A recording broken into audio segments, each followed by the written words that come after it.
Ice cream ice cream एक बहुत ही important topic है और ये प्रतिवर्ष आपको प्रति सेमेस्टर एग्जामिनेशन में देखने को मिलता है, चाहे वो फूड से रिलेटेड है या डेयरी से रिलेटेड सिलेबस है, उसमें आपको आइसक्रीम देखने को मिलेगा। यह आइसक्रीम होता क्या है?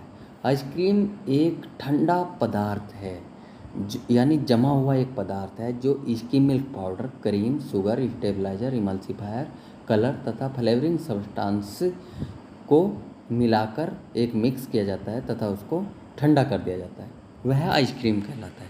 नेक्स्ट जो डेफिनेशन है, ice cream is a frozen dairy product made by suitable blending and processing of cream and other milk product together with sugar and flavour with or without stabilizer, color and with incorporation of air during the freezing process। यानी ice cream वह एक जमा हुआ पदार्थ है जो suitable blending और processing, यानी मतलब एक प्रोसेसिंग और सुटेबल ब्लेंडिंग के साथ में किसकी की जाती है? क्रीम और मिल्क प्रोडक्ट्स, यानी मिल्क, इसकी मिल्क पाउडर या आपका वूल मिल्क के, और शुगर, फ्लेवर, स्टेबलाइजर, कलर का एक सुटेबल ब्लेंडिंग की जाती है तथा उसको मिक्स किया जाता है। मिक्स करने के बाद उसको एयर के कॉर्पोरेशन के साथ में फ्रीजिंग कर दिया जाता है। आपने देखा होगा मार्केट के अंदर जो आप आइसक्रीम खरीदते हैं वह बहुत ही मतलब हल्की होती है, यानी बहुत ज़्यादा ओवररन उसके अंदर होता है, हवा ज़्यादा भरी होती है। लेकिन आप जब घर में जमाते हैं तो उसके अंदर हवा नहीं होती है, वो बहुत हार्ड होती है, टाइट होती है। तो इसलिए आइसक्रीम जो होती है वो जो सुटेबल जो ब्लेंडिंग की जाती है तथा एयर का और कॉर्पोरेशन की जाती है उसके अंदर, ये होता है एजिंग ऑफ आइसक्रीम। एजिंग एक बैच फ्रीजर होता है। बैच फ्रीजर के अंदर हम मिक्स को, आइसक्रीम के मिक्स को भर देते हैं। देखिए आइसक्रीम का मिक्स जब हम तैयार करते हैं तो आइसक्रीम के मिक्स के अंदर स्टेबलाइज़र क्यों ऐड किया जाता है? स्टेबलाइज़र ऐड किया जाता है स्टेबलाइजिंग क्वालिटी को बढ़ाने के लिए। यानी आपने देखा होगा अगर आप घर में नॉर्मली आप कोई भी चीज़ मिक्स करते हैं तो कुछ समय बाद उसमें जो हार्ड चीज़ें हैं वो अलग तैरने लगेगी, वाटर वाला पार्ट अलग तैरने लगेगा, यानी वो अलग अलग हो जाता है। तथा वो जो है स्टेबलाइज़र हम ऐड करते हैं जिससे कि उसके अंदर एक ब्लेंडिंग पैदा हो, यानी स्टेबलाइजिंग क्वालिटी उसकी बढ़ जाए। और इमल्सिफायर एक ऐड करते हैं इसके अंदर। स्टेबलाइज़र में तो स्टेबलाइज़र में जो है सोडियम एल्जिनेट ऐड कर देते हैं, इसबगोल की भुस्सी ऐड कर देते हैं। और जो आपका इमल्सिफायर होता है उसमें अगार अगार यूज कर लेते हैं। तो इमल्सिफाइंग क्वालिटी होती है, आपने नॉर्मल जब आइसक्रीम घर पे बनाते हैं तो उसके अंदर आइस जम जाता है, यानी आइस क्रिस्टल बन जाते हैं। तो आइस क्रिस्टल को रिमूव करना, या हम आप देखते हैं मार्केट से जब आइसक्रीम खरीदते हैं तो बहुत देर में वो मतलब आइसक्रीम बीपिंग उसको बोलते हैं, यानी उसके अंदर से बूंदे बूंदे निकलनी बहुत देर में होती है। घर में जमाते हैं तुरंत पानी टपकना स्टार्ट कर देता है, तो वो होती है इमल्सिफाइंग क्वालिटी। तो स्टेबलाइजर इमल्सिफायर का इसलिए हम यूज करते हैं। नेक्स्ट है क्लासिफिकेशन ऑफ आइसक्रीम। आइसक्रीम का क्लासिफिकेशन, यानी आइसक्रीम कितने तरह की होती है। फर्स्ट होती है प्लेन आइसक्रीम, यानी प्लेन आइसक्रीम होती है जो नॉर्मली आप आइसक्रीम बनाएंगे उसके अंदर सिर्फ नॉर्मली एक कलर फ्लेवर डाल देंगे तथा उसके अंदर दूध होगा, क्रीम होगी, इसकी मिल्क पाउडर होगा। अलग से मतलब दूध से अलग शुगर होगी, लेकिन दूध से अलग शुगर और कलर फ्लेवर थोड़ी मात्रा में डालने के से अलग हम कुछ भी फ्रूट या अलग पेस्ट वगैरह ऐड नहीं करेंगे, वो प्लेन आइसक्रीम होती है। नेक्स्ट है चॉकलेट आइसक्रीम। चॉकलेट आइसक्रीम, इसमें कोकोआ पाउडर ऐड कर देते हैं, चॉकलेट पाउडर ऐड कर देते हैं, ठीक है। सेम प्रोसेस होती है, दूध, क्रीम और अदर जो मटेरियल है दूध से संबंधित और शुगर ऐड करते हैं तथा उसको मिक्स कर लिया जाता है तथा उसके अंदर कोकोआ पाउडर ऐड कर लिया जाता है और एक चॉकलेट आइसक्रीम तैयार कर दी जाती है। मतलब इसमें ज़्यादा मात्रा में हम चॉकलेट जो पाउडर है वो ऐड नहीं करते हैं। ये 2.5 से लेकर 3.5% तक ही ऐड कर सकते हैं।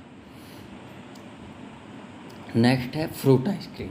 फ्रूट आइसक्रीम में दो तरह का फ्रूट आइसक्रीम होता है, एक होता है फ्लेवर डाल देते हैं, एक होता है फ्लेवर फ्रूट का जो होता है पोमेज पेस्ट या उसका गुद्दा वगैरह या जूस वगैरह ऐड करने के बाद जो बनाई जाती है वो होती है फ्रूट आइसक्रीम। नेक्स्ट है नट आइसक्रीम। नट आइसक्रीम में हम क्या करते हैं, जो जितना भी नट होता है यानी बादाम है, काजू है, पिस्ता है, अखरोट है, ये ऐड कर देते हैं। कलर फ्लेवर वगैरह नहीं ऐड करते हैं उसके अंदर, ठीक है। नेक्स्ट है आइसक्रीम, जो आइस मिल्क है या मिल्क आइस है। ये देखिए, जो आइसक्रीम होती है उसके अंदर बहुत कम फैट होता है, 2 से 7% होता है, और इसके अंदर हम क्रीम वगैरह ऐड नहीं करते हैं। सिर्फ हम इसके अंदर मीठा डाल देते हैं और फ्लेवर डाल देते हैं। फ्रोज़न लाइक आइसक्रीम होती है, जैसे मतलब नॉर्मली आपने दूध वाली कुल्फ़ी आप बोल देते हैं जाके मार्केट में, किसी भी गांव में कुल्फ़ी वाला आता है और उसके अंदर दूध दूध होता है हल्का और मीठा होता है, बाकी कोई कलर या फ्लेवर डाल देता है, लेकिन उसके अंदर ज़्यादा अच्छी वो नहीं होती है, हार्ड रहती है थोड़ी। नेक्स्ट है आइसेस। आइसेस भी सेम 28 से 30% शुगर ऐड कर देते हैं और 15 से 20% ओवररन यानी हवा भर देते हैं उसके अंदर। और जो है वाटर, और वाटर को ही ज़्यादा फ्रोज इसमें किया जाता है, जैसे गांव में पानी वाली कुल्फ़ी बोल देते हैं या चुस्की बोल देते हैं, आइस लॉलेज बोल देते हैं उसको। नेक्स्ट है सरबोट और सोरबेट्स। सरबोट्स क्या होता है, सरबोट्स में जो है 1 से 2% तक फैट होता है नॉर्मली। इसके अंदर stabiliser, emulsifier, fruit juice, sugar वगैरह ऐड कर दिया जाते हैं और इसकी मिल्क ऐड किया जाता है, और इसको ज़्यादा फैटी नहीं रखा जाता है, और हार्ड एक आइसक्रीम मतलब या कुल्फ़ी वगैरह बनती है ये, और नॉर्मली आप इसको खाते भी हैं, ठीक है। एक होता है सोरबेट। सोरबेट से आपने देखा होगा नॉर्मली इसके अंदर जो ओवररन है वो 20% तक रखा जाता है। और आपके गांव में एक कुल्फ़ी होती है जो बाहर से ना बेसन की या कॉर्न के फ्लोर की बनी होती है, उसके अंदर एक बर्फ भरा जाता है, तो वो सोरबेट्स की तरह होता है, सेम उसी तरह सोरबेट्स बनता है। इसके अंदर जो होता है शुगर फ्रूट्स फ्रूट जूस का कंटेंट 30 से 50% तक रख लेते हैं, बहुत ज़्यादा मीठा इसके अंदर होता है। नेक्स्ट है जो मौश। मौश जो है ये आइसक्रीम है जो वाइप क्रीम होती है, शुगर कलर यानी जो कम फैट वाली जो क्रीम होती है उसमें शुगर है, कलर है, फ्लेवरिंग एजेंट डाल दिए जाते हैं और उसको फ्रोज कर दिया जाता है, और इसकी एक कंसिस्टेंसी जो होती है वो बढ़ा दी जाती है। नेक्स्ट है बिस्कू। बिस्कू क्या है, इसके अंदर जो ग्रेप्स, नट या माइक्रोन्स या मैक्रोन्स जो होते हैं, स्पॉन्ज केक होता है, या कुछ भी मतलब नॉर्मली आप घर पे इसको बना सकते हैं। आपके घर पे जो केक वगैरह है, बेकरी प्रोडक्ट्स होते हैं, या आप कुछ भी इसके अंदर जो घर में चीज़ें हैं वो दूध या अदर्स उसके अंदर ऐड कर देते हैं, उसको नॉर्मली फ्रिज में जमा दिया जाता है। नेक्स्ट है कस्टर्ड। कस्टर्ड पाउडर आप ले लेते हैं, उसको दूध के अंदर घोल लिया जाता है, उसके अंदर अपनी मर्ज़ी से जो भी फ्लेवर वगैरह ऐड कर लिया जाता है, और एग योल्क भी ऐड कर सकते हैं, वो जो एग है या एग योल्क है वो डाल लेते हैं, उसके अंदर फ्रूट डाल लेते हैं, नट्स वगैरह डाल लेते हैं, तथा उसको हम नॉर्मली बना लेते हैं। सभी लोग कस्टर्ड के बारे में जानते हैं। इसके बाद है कसेटा। कसेटा जो होता है ये फ्रूट्स का जो है या फ्लेवर्ड जो आइसक्रीम होती है, और ये फ्रूट का जो जूस होता है, और इसमें जो है आपका जो समटाइम्स आप इसको रखते हैं, और स्लाइस स्पॉन्ज केक वगैरह इसके अंदर ऐड कर दिया जाता है। Replied ice cream, variegated ice cream जो होती है, इसको हम बटर स्कॉच या स्ट्रॉबेरी या चॉकलेट, पाइनएप्पल या कैरामल जो फ्लेवर्ड हैं वो इसके अंदर ऐड कर दिए जाते हैं, तथा इसको जो है नॉर्मली 10% इसके अंदर फ्लेवर ऐड रहते हैं। और नॉर्मली आप आइसक्रीम जो मार्केट से लेते हैं जो बर्फ़ बर्फ़ इसके अंदर दिखाई देता है आपको, नोवल्टीज, ये भी एक गिलास में भर के आपको दिया जाता है, और नॉर्मली आपको ये देखने को मिलेगा जहाँ पे ज़्यादा गर्मी वाले एरिया होते हैं, और वहाँ पे आपको नोवल्टीज वगैरह ये एक फेमस चीज़ें होती हैं।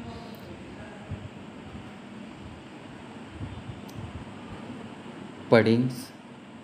पडिंग जो होती है ये भी एक आइसक्रीम का रूप है, लिक्विड रूप में आपको ये मिलेगी देखने को।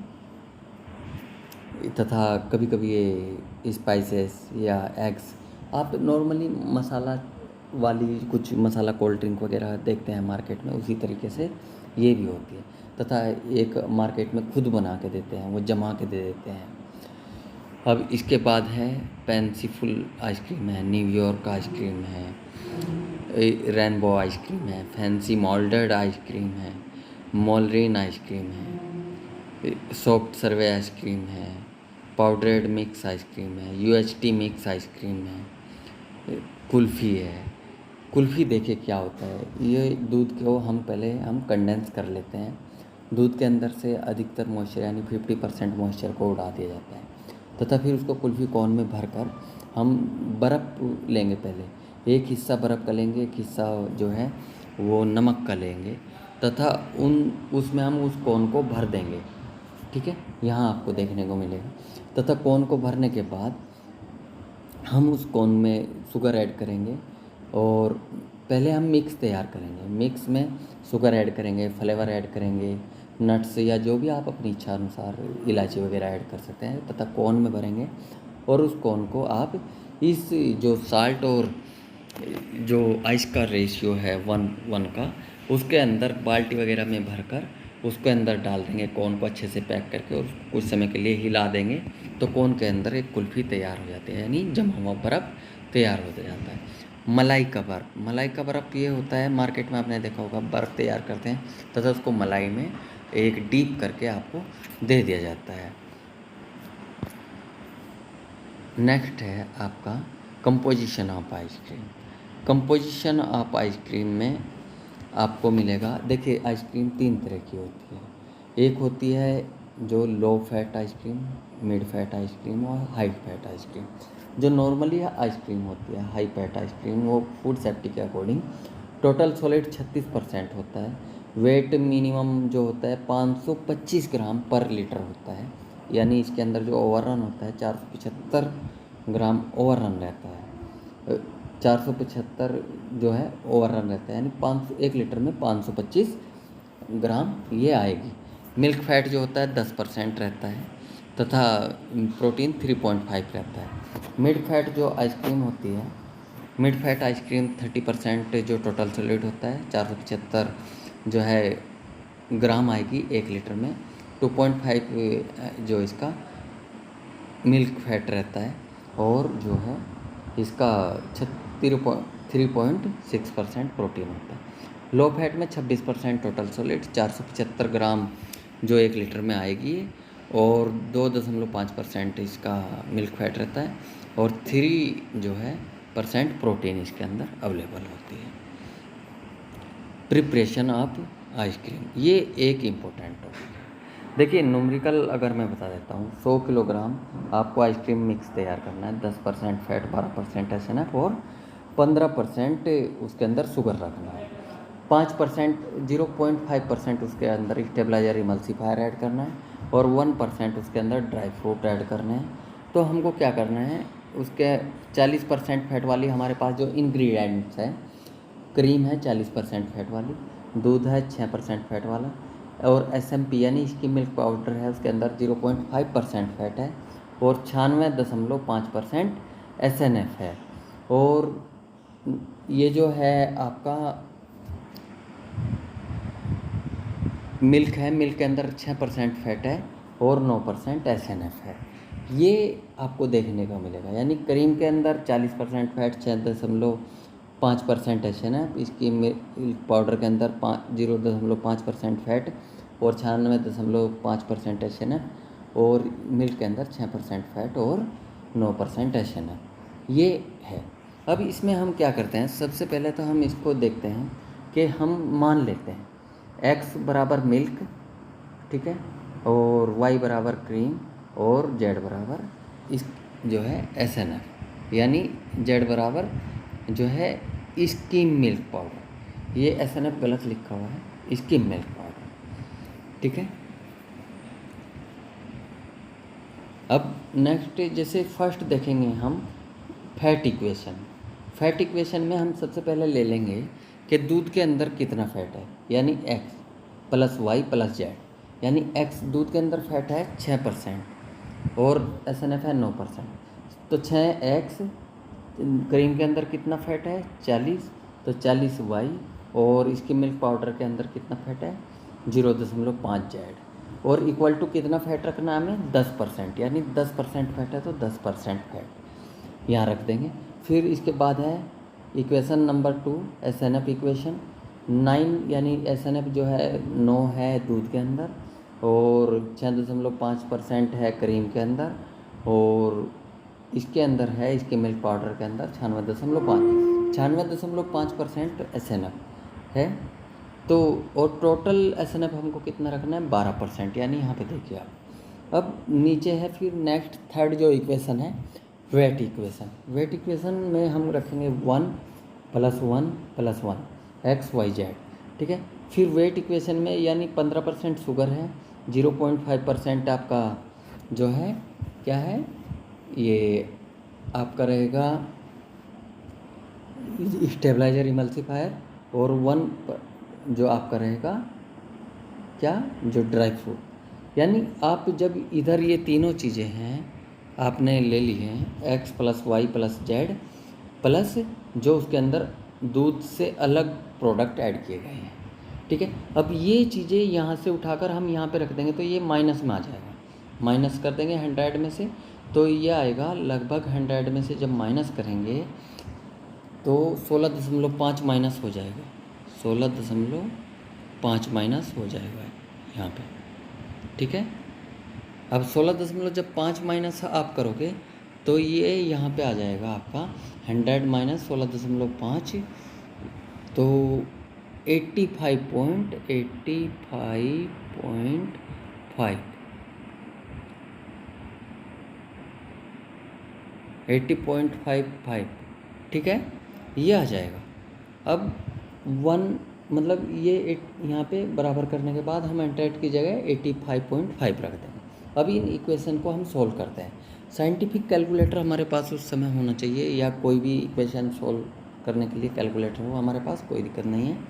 उस कैलकुलेटर में हम मोड दबाएंगे, फिर मोड दबाएंगे, फिर इक्वेशन पे आ जाएंगे, फिर 3 इक्वेशन सेलेक्ट करेंगे, ठीक है। मोड प्लस इक्वेशन, फिर 3 इक्वेशन का ऑप्शन लगाएंगे, और फिर उसमें हम इस डाटा को भरते चले जाएंगे 6, 4, 5, 0.5, 10। फिर नेक्स्ट इक्वेशन आएगी 9, 6.5, 96.5, 12। फिर नेक्स्ट इक्वेशन में 1, 1, 1, फिर इक्वल टू 80.5.5, ये हम डाल देंगे। बराबर आते ही तुरंत x इक्वल टू आपका मिल्क आ जाएगा, y इक्वल टू क्रीम आ जाएगा, और z इक्वल टू इसके मिल्क पाउडर आ जाएगा। Preparation of ice cream. तो आइसक्रीम की जो प्रिपरेशन है वो कैसे करते हैं, सबसे पहले हम वोल मिल्क लेंगे, क्रीम लेंगे, इसकी मिल्क पाउडर लेंगे, कलर लेंगे, फ्लेवर लेंगे, शुगर लेंगे, ठीक है, अकॉर्डिंग टू कैलकुलेटेड, यानी जो हमने न्यूमेरिकल है न्यूमेरिकल के तरीके से हम निकाल लेंगे। अगर नॉर्मल आप घर पे ऐसे ही आइसक्रीम बनाना चाहते हैं तो आप क्या करेंगे कि उसके अंदर आप 110 ग्राम इसकी मिल्क पाउडर लेंगे, 175 ग्राम लगभग आप क्रीम ले लेंगे, और 15% शुगर ले लेंगे, 150 ग्राम शुगर ले लेंगे, 0.5% यानी 5 ग्राम स्टेबलाइजर इमल्सिफायर लेंगे, और आप बाकी जो है उसके अंदर एक मतलब यानी आप 1% के हिसाब से उसके अंदर जो है, अगर हम 1 किलो का मिक्स तैयार कर रहे हैं तो 1% के हिसाब से 10 ग्राम उसके अंदर आप ड्राई फ्रूट्स या कुछ भी वगैरह जो 1% अगर डालते हैं तो, या 2% जो भी ऐड करना है उस हिसाब से कैलकुलेट कर लेंगे, और बाकी जो बचेगा वो मिल्क ले लेंगे, ठीक है, मिल्क ले लेंगे। तो पूरा उसको 1 किलोग्राम हम कर लेंगे, फिर वो मिक्स आपका तैयार हो जाता है, ठीक है। अगर न्यूमेरिकल नहीं निकालते तो इस तरीके से आप कर सकते हैं। अब ये टोटल इंग्रेडिएंट्स को, मिल्क को पहले हम हल्का गर्म कर लेंगे, नहीं तो पूरी तरह से इंग्रेडिएंट्स उसके अंदर घुलेंगे नहीं, और गर्म करने के बाद फिर सभी इंग्रेडिएंट्स उसके अंदर घोल देंगे। अगर होमोजेनाइजेशन की सुविधा है तो उसको 2 स्टेज में होमोजेनाइजेशन उसका होगा। फर्स्ट स्टेज 500 PSI और 2500 PSI, यानी उसको अच्छी तरह से मिक्स कर देंगे। प्रेशर के साथ में, ठीक है। इसके बाद हम उसको पाश्चराइज करेंगे 75 डिग्री सेल्सियस के आसपास 15 सेकंड के लिए पाश्चराइज कर देते हैं। फिर उसके बाद हम उसको कूलिंग करेंगे 4 डिग्री सेल्सियस पर, फिर एजिंग करेंगे, यानी बैच फ्रीजर में उसको डाल देंगे और एयर को हम उसके अंदर कॉर्पोरेट करेंगे बैच फ्रीजर में डाल के। और जब वो जम जाएगा पूरी अच्छी तरह जमने लगेगा, फिर उसके अंदर से निकाल कर हम उसको जो है पैकेजिंग कर देंगे।